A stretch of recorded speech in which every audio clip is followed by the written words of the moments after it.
नमस्कार, मैं हूं आयुषी। स्वागत है आपका खबर दृष्टिकोण में। कांग्रेस प्रदेश अध्यक्ष अजय राय की प्रेस कॉन्फ्रेंस शुरू। उत्तर प्रदेश में शिक्षक और स्नातक एमएलसी का चुनाव कांग्रेस अकेले लड़ेगी।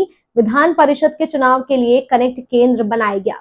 अनामिका यादव, सिद्धश्री, जैनेब हैदर समेत कई लोगों को जिम्मेदारी दी गई। वाराणसी में स्नातक और शिक्षक एमएलसी के चुनाव होंगे। आपको बता दें कि उत्तर प्रदेश में टीचर्स की समस्याओं को लेकर विधान परिषद में आवाज उठाएंगे शिक्षक। एमएलसी शिक्षा से जुड़ी समस्याएं। भारतीय जनता पार्टी इन सीटों पर कब्जा कर रखा है। बनारस में वकील को उसकी पत्नी के सामने मारा। प्रधानमंत्री को पत्र लिखा कि आपकी संसदीय क्षेत्र में पुलिस वकील को मार रही है। उसके बाद पुलिस और संगठन के वकीलों के बीच बैठकर बातचीत हुई थी। आज कांग्रेस पूरे देश के अंदर तय कर लिया है।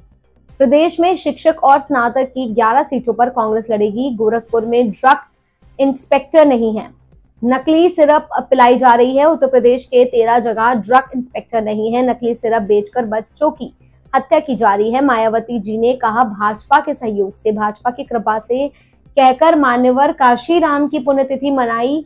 रोडवेज की बसें लगाई गई। आरटीओ और आरटीओ को आ गया, लेकिन डीजल भरवा कर देना मायावती जी का कोई पैसा ना लगे। मायावती जी ने 18 साल बाद काशीराम जी को याद किया। बिहार में चुनाव होने जा रहे हैं, उसे चुनाव को प्रभावित करने के लिए बीजेपी ने मायावती को आगे लिया है।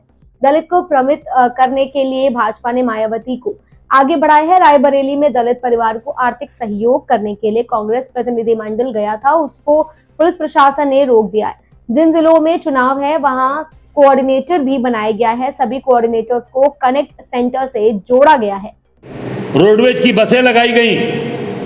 आरटीओ एआरटीओ को कहा गया सरकार की तरफ से कि गाड़ी में डीजल भरवा के देना मायावती जी को, ताकि उनको कोई असुविधा ना हो सके, उनका पैसा ना लगे। और कल मायावती जी ने भाजपा के सहयोग से मान्यवर काशीराम जी को याद किया और 18 साल बाद याद किया, 19वें साल याद किया। क्यों याद किया? क्योंकि भारतीय जनता पार्टी को जरूरत पड़ गई मान्यवर काशीराम जी की।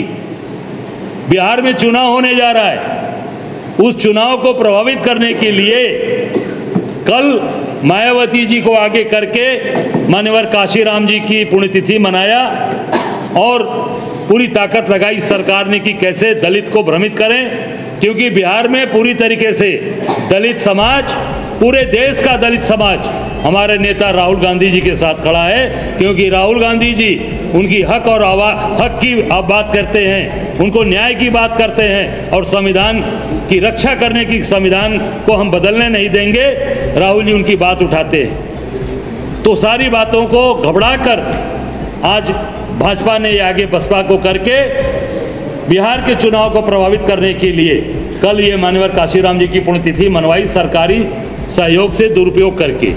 कहीं पर निगाहें और कहीं पर निशाना, ये पूरी तरीके से भारतीय जनता पार्टी ने कल किया है।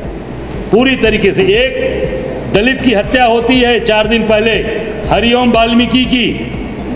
एक शब्द भारतीय जनता पार्टी ने नहीं बोला, एक शब्द मायावती जी ने कल अपने संबोधन में नहीं बोला, एक शब्द। और जब वो आखिरी समय जब उसको मार रहे थे भाजपा के लोग, तो क्या बोला उसने कि मैं राहुल गांधी, एक केवल बोला कि मैं राहुल गांधी का सिपाही हूँ, राहुल गांधी का नाम लिया।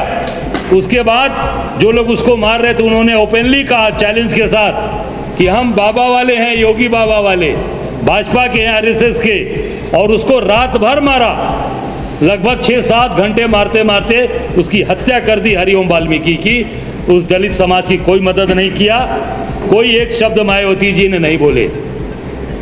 हमारा डेलीगेशन, मैं गया था, हमारा डेलीगेशन आज आर्थिक सहयोग करने वहाँ जिला और शहर के लोग गए थे और वहाँ पुलिस ने पूरी तरीके से उस डेलीगेशन को रोक दिया है। आर्थिक सहयोग करने जा रहे हैं हमारे उस परिवार को। प्रतिनिधिमंडल आर्थिक सहायता देने के लिए जा रहा था, लेकिन उन्हें रास्ता पुलिस ने रोक दिया और उन्हें वहां जाने नहीं दिया, कहा नहीं जाना।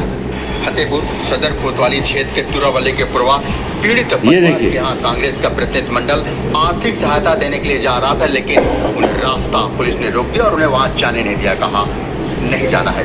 जी हाँ, सीधे आप देख सकते हैं, ये आप देख सकते हैं कि सीधे पुलिस प्रशासन ने रास्ता रोक दिया, कहा नहीं जाना है। हमारा आर्थिक सहयोग गरीब